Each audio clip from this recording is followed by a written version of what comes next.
Mga idol, atin pong pag-uusapan ang maging update sa laban nina Ryan Garcia at Gervonta Davis at Jaron Ennis kasama sa undercard sa laban nina Ryan Garcia at Tank Davis. Pero bago ang lahat, maligayang pagbabalik sa aking channel mga idol.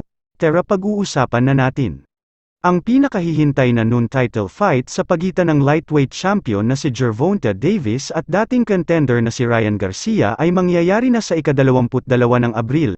Magaganap ang Tank Ryan sa Las Vegas sa isang dual broadcast event sa The Zone at Showtime pay-per-view at ito ay nasa 136 catchweight. Mayroong unilateral rematch clause na si Tank Davis lang ang may kapakanan na kung siya ay matalo, maaari niyang gamitin ang rematch clause para puwersahin ang isang rematch, pero ang Golden Boy Promoters at The Zone ang mamamahala sa promosyon.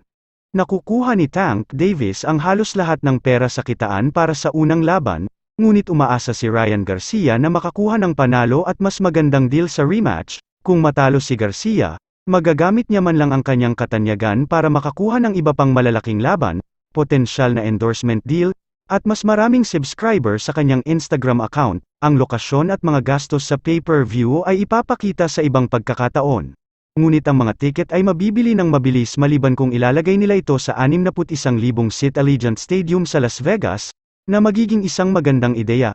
Ang laban ay kailangang ilipat mula April 15 at ginawang April 22 para maayos ng husto ang pag-promote sa napakalaking laban ni Ryan Garcia at Tank Davis.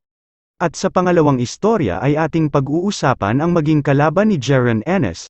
Sina Jaron Boots Ennis at William Zepeda ay makikipagkumpetensya sa isang support role sa undercard ng Gervonta Tank Davis vs Ryan Garcia sa ika-22 ng Abril sa Las Vegas.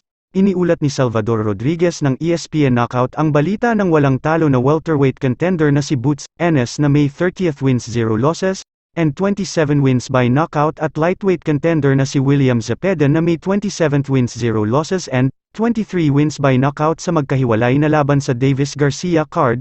Posibleng kalabanin ni Ennis si Royman Villa habang hinahanapan pa ng kalaban si Zepeda. Napakalaki ng pagkakaroon ng Boots Ennis at Zepeda sa Tank Garcia card, at malamang na mahal din ang tiket na mabibili ng mga tagahanga ng boxing sa The Zone at Showtime pay-per-view.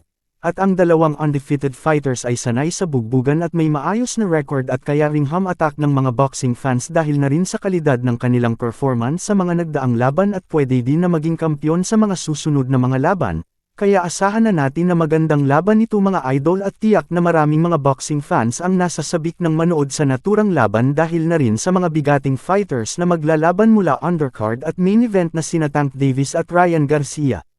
Hanggang dito na lang mga